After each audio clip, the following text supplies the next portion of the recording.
En la crisis de 2002, la alimentación se convirtió en una cuestión determinante para los más pobres. El costo de la canasta básica aumentó 27% y se transformó en casi el 76% de los ingresos de las familias más pobres de Montevideo. Las iniciativas sociales comenzaron a surgir como una forma de paliar la crisis y apoyar a las familias más jóvenes que estaban pasando hambre. Una de esas iniciativas fue el Programa de Producción de Alimentos y Organización Comunitaria. Salió una vecina por la tele diciendo que sus hijos estaban comiendo pasto en ese momento. Eso fue fuertísimo. Como hambre en el Uruguay era absolutamente inexplicable, no podía ser. Y después, otra cosa que desencadenó la generación del programa fue el llamado de unas médicas de Pereira Rosell, diciéndonos que había que hacer algo porque la inseguridad alimentaria ya estaba notándose en niños de bajo peso y talla que estaban naciendo y demás. Entonces, de verdad, fue una cosa rapidísima, como pasó ahora con la organización de las ollas populares. Yo creo que en 3 semanas habíamos organizado, bueno, cómo salimos a responder esto, porque eran llamadas a la facultad. Nos agrupamos con 5 facultades, con la Escuela de Nutrición, con Veterinaria, Psicología, Ciencias Sociales y Agronomía, y después se suma fundamentalmente a través de pasantías y todo Ciencia de la Comunicación, a trabajar en torno a, primero responder, y eran anfiteatros llenos, como una asamblea multitudinaria. Recuerdo a Margarita García dando clase ahí a gente que venía de todos lados. Bueno, una huerta es esto, así se planta. Nos dimos cuenta que esto que arrancábamos no era una cosa circunstancial y se generó el programa. No era solamente, durante la huelga salimos a trabajar con los vecinos que quieren huerta, sino que, hace falta dinero y contratar equipos. Y ahí nos empezamos a organizar. Íbamos a los barrios a trabajar con la gente a hacer huerta y ellos nos daban diferentes talleres de cómo plantar, cómo guardar semillas. Y en la crisis del 2002 estábamos viviendo de verdad con lo que plantábamos y y encima las vacas me habían robado, nos habían robado todo. Y entonces yo llamé a la intendencia porque había escuchado que habían unas cabras que estaban dando para las escuelas. Y tuve cabras hasta que me las robaron.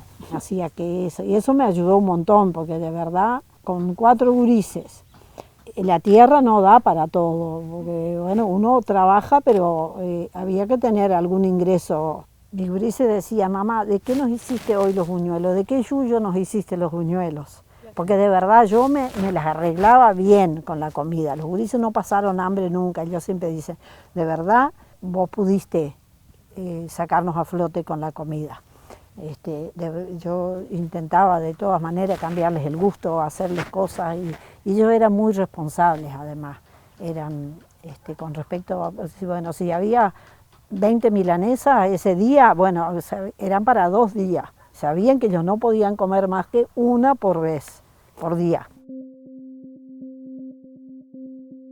En un primer momento hablábamos de producción orgánica, ¿no?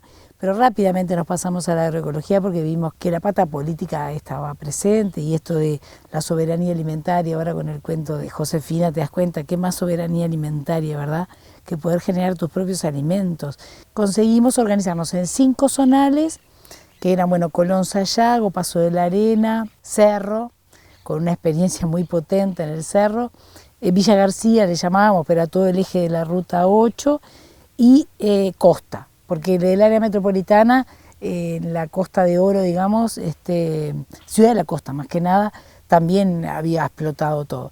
Y nos dividíamos en grupos interdisciplinarios, uno del área de la agronomía y otro de ciencias sociales, que podía ser trabajador social o psicólogo, y las nutricionistas iban y venían porque no teníamos tampoco tanto dinero. Y de primera dijimos, acá el trabajo es hacia que los propios vecinos busquen, alternativas para paliar la crisis, más que nada en el área de la alimentación, generar un espacio donde poder desarrollar las 3 funciones universitarias.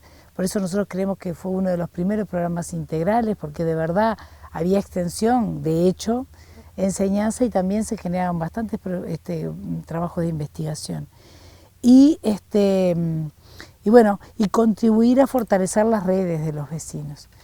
Y bueno, hubo un primer encuentro de toda esta gente que lo hicimos en facultad, y yo repasando las cosas que decían los huerteros que habían definido, pero tenían clarísimo que la cuestión era, lo político era muy fuerte.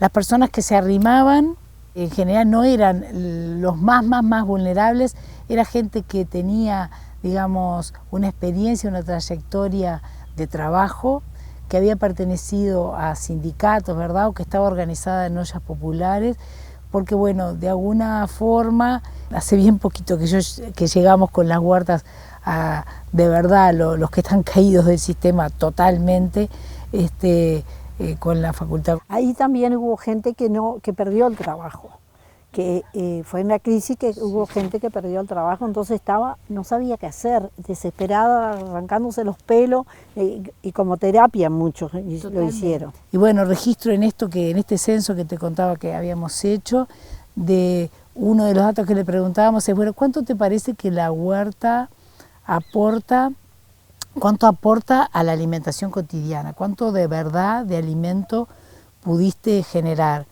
Bueno, en realidad con pequeñas áreas, ¿verdad? Y bueno, el censo lo hicimos en el 2005, ya con una crisis, no se había ido para nada, pero la gente empezaba a tomar trabajo. Bueno, los datos daban que el 35% de las personas decían que más de la mitad de los alimentos que obtenían diariamente venían de la huerta. El programa de alguna manera fue derivando, o sea, duró del 2002 al 2006.